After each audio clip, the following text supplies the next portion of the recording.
Welcome back to Cossy Podcast. My name is Cossy. Welcome back to a brand new video.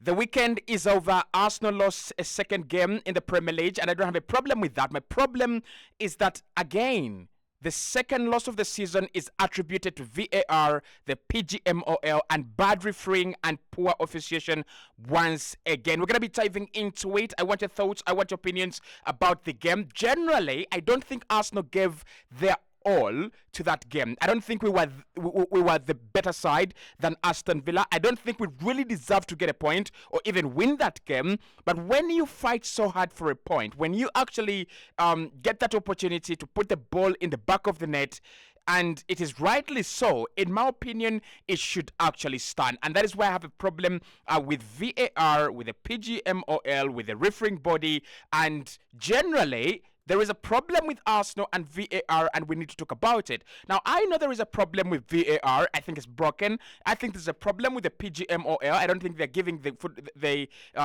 footballing world good referees. But I think Arsenal, and we are being targeted in some way, shape, or form. I have a couple of scenarios here. Brentford last season, Newcastle this season, Mateo Kovacic not getting that send-off this season as well, Aston Villa this season, Manchester United last season. There is something wrong with VAR. There is something wrong. And when Mikel Arteta came out and he spoke about it, it is out of frustration. It was out of frustration that he came out and said it's not good enough. We are putting in a lot. There is a lot at risk. There's a lot at stake, and I still think over the weekend on Saturday, the late kickoff, Arsenal don't lose that game if the refereeing is okay, if the officiation is alright. But let's dive into much of that. Hit the like button, subscribe to the podcast as well. Like I said, get me your thoughts in the comment box below. What do you think about that game? What were your overall collections of that game? Do you think Arsenal really played well? Do you think Villa were by far the better side? I thought they really played very well in the first 10 minutes of that game. After that, it was all about Arsenal. We did miss a couple of chances, but we'll dive into that. Right, so let's get into the match officiation, and let's get into the VAR part that I'm not really happy about. Mikel Arteta was asked about the penalty on Gabriel Jesus. It's Douglas Luiz that actually makes a very, very awkward tackle and connection with Gabriel Jesus. He kicks him underneath. Like, that is a penalty every single day of the week. Like, we've seen so many times when VAR has got it wrong inconsistently, and we've talked about its inconsistency for a long time, but that is a penalty. That is a pen. Whichever angle you're looking at it, whether you're looking at it from the perspective of drawn lines or not, and you're on VAR, that is a penalty. The striker is in possession of the ball, and he is there first, and Douglas Luiz comes, he's not going to get to the ball. Nowhere near. He won't get to the ball, kicks him underneath, and the referee says it's not a pen, and VAR look at it, it's not a pen. Mikel was talking about this in his press conference, and he said every single day, clear and obvious. That's what he said. He didn't say there is a pen to be given. He said clear and obvious. And for me, again, I want to ask myself, how is that not given? I want to go back and look at the video. I want to go back and listen to the conversations of the 2 people or 3 people in the VAR room. I want to hear, why is it not a pen for them? And look, it just doesn't make any sense. It really, really doesn't.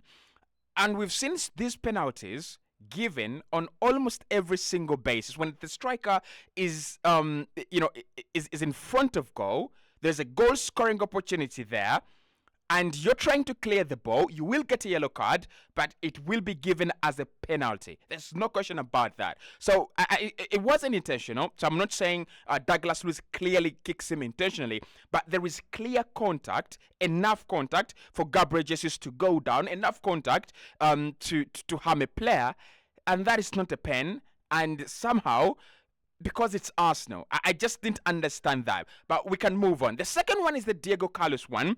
The elbow on Eddie Nketiah. Now, I want to understand the rules of football. And I really, really do, because I'm an Arsenal fan and we are a team on the top. When you're a team on the top, you've got to understand the rules, because otherwise we will feel that we are being cheated. We will feel that everyone is against us, and that's not true. Actually, I don't think everyone is out there to get Arsenal. I think there are just a few bad decisions going, not in our way. As simple as that. But what I want to do is to understand the rules. What I want to do is to understand what works when and how. So Diego Carlos clearly stretches his elbow into Eddie Nketiah. The referee gives it as a free kick, right? It's off the ball. It's clearly off the ball. It's not even close to the action, right? So Eddie's running towards goal. It's almost in the middle of the park, and Diego Carlos tries to block him off with an elbow. You cannot do that, right? It's unsportslike conduct. You cannot do that, and that is where I have a problem with VAR. That's where I have a problem with PGMOL and their standards. The double standards don't make any sense. The double standards do not warranty us quality reception of the service, which is the Premier League that we pay for, and we all are always eagerly waiting for. I don't think we are getting that. I think Diego Carlos has got to be sent off. As simple as that. Look, if Casemiro puts his hands around a player, and he's not even strangling him, but he's just putting his hands around a player, and it's shown in slow motion, and it's a clear, offensive act, and the referees are like, listen, the information we have is that you are trying to block off a player by actually, putting your hands around him, and that's a red card offense, and you've got to go. And we also, VAR slowed it down. It looked bizarre. It looked uglier, but it's got to go. I think the Diego Carlos one is a no-brainer. I'm not saying that would have, won Arsenal the game, but that changes the game. That changes the trajectory of the game, and that actually reduces on the amount of energy Villa would defend with for the last 5-6 minutes of the game. That's what I'm trying to say. So that, again, is a wrong decision. And I think, as an Arsenal fan, I'll sit here, I will feel hard because Liverpool are on top of the table. But then I'll look back at those two decisions. I'm like, if we are given that penalty, and if Diego Carlos is sent off, Villa do not win that game. They might have won it. There are two teams that win with red cards, but it's a different game. And we know Arsenal right now is a very different team. But let's get to the one that actually really brought a lot of conversations over the weekend, and that was Kai Havertz, Eddie Nketiah, the goal scoring, Matikash handball, Kai Havertz handball in the mix as well. The goal is eventually not given, and I want to understand this because I don't understand it, and I really, really do want to understand it. Kai controls the ball, right? When he controls it, Matikash handles the ball. Kai Havertz doesn't score the goal. Eddie Nketiah scores the goal, right? So Eddie scores. Kai has an indirect. I wouldn't really call it indirect. I'll say a handball.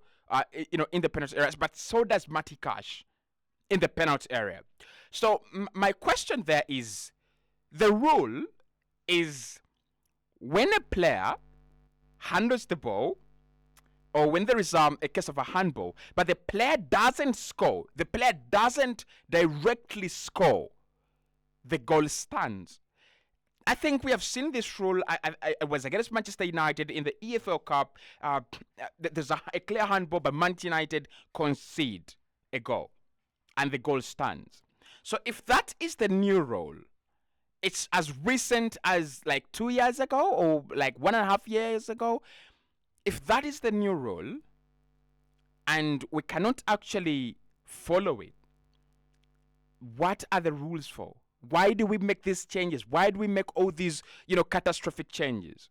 All you've got to do is look at who has handled the ball first. Is it Matikash or is it Kai Havertz? If it's Kai, give a free kick. If it's Matikash, give a penalty. But it doesn't make any sense. The double standards again here, I don't understand. I would want to really understand. I would really want referees to come out at the end of the game and explain their decisions beyond reasonable doubt. Just like managers are put to the task of going to press conferences and answering why did you use these tactics, why did you use such a player, why is such so and so not playing, why is so and so not in the squad. I think referees should also be doing the same. It's a way of us to understand these decisions. It's a way for us to demystify these decisions that referees actually make. For me, that goal should stand. Absolutely, it should stand. There is a handball element from Kai. There is a handball element from Matikash, and Edin Ketia scores. It should stand. For me, it's as simple as that. If it doesn't stand, then there should be a penalty awarded because Matikash. Actually, I think it was it last week? Not, was it against Burnley? I think when I think a Burnley player stretches his hand out, hits Gabriel Martinelli, but then in the process of hitting Gabriel Martinelli in the face, the ball actually hits his hand. It's a penalty. It's given as a pen. It's as simple as that. So I would really, really want to understand these decisions. I really do, because I don't think they are right. I don't think they're actually going in a direction. And secondly, now let's take a moment. Why are we having recurring decisions of VAR against Arsenal incorrectly given all the time? Why are these decisions recurring, and what is actually going on? Because for me, that's another question. Why is Arsenal, and I'm not saying many other clubs are not actually getting these decisions against them.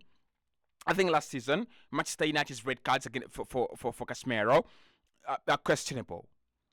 But when you look at Arsenal's history in the last 2 seasons, this season and last campaign with VAR, it is getting ugly. It is really getting ugly. I'm looking at the Brentford offside goal, an apology issued. I'm looking at the Manchester United Old Trafford Martinelli goal, an apology issued. I'm looking at the Newcastle goal, no sufficient evidence. There's a lot of crap going on underneath, and it's affecting Arsenal. And like Mikhail said, there is a lot at stake here, bastards. There's a lot at stake. There's a lot for us to look up to. There's a lot for us to go, well, we might as well win the league this year.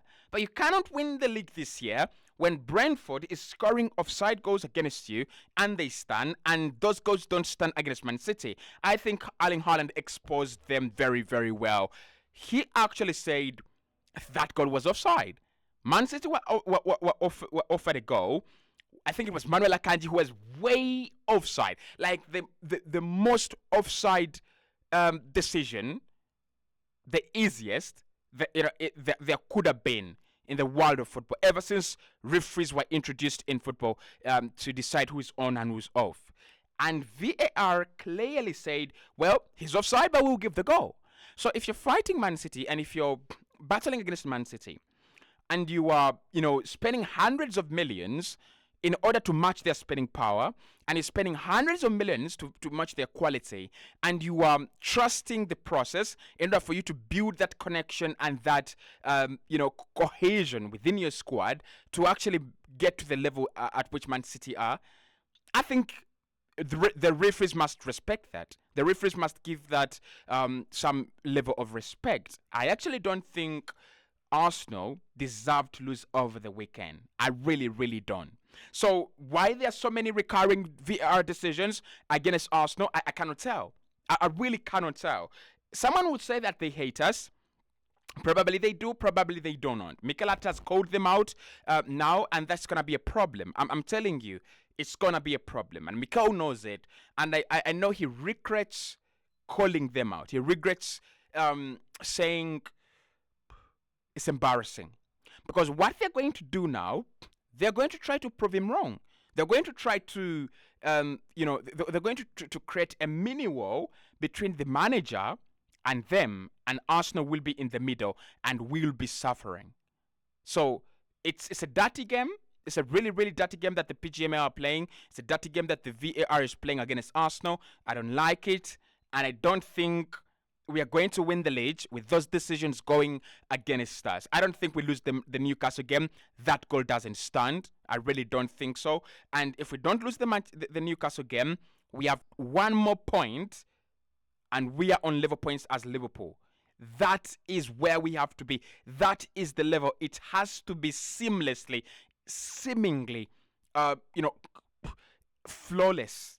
That is what the referees have to understand. For us to go and chase Man City, we're not asking for their help. We are asking for them to do their damn job right.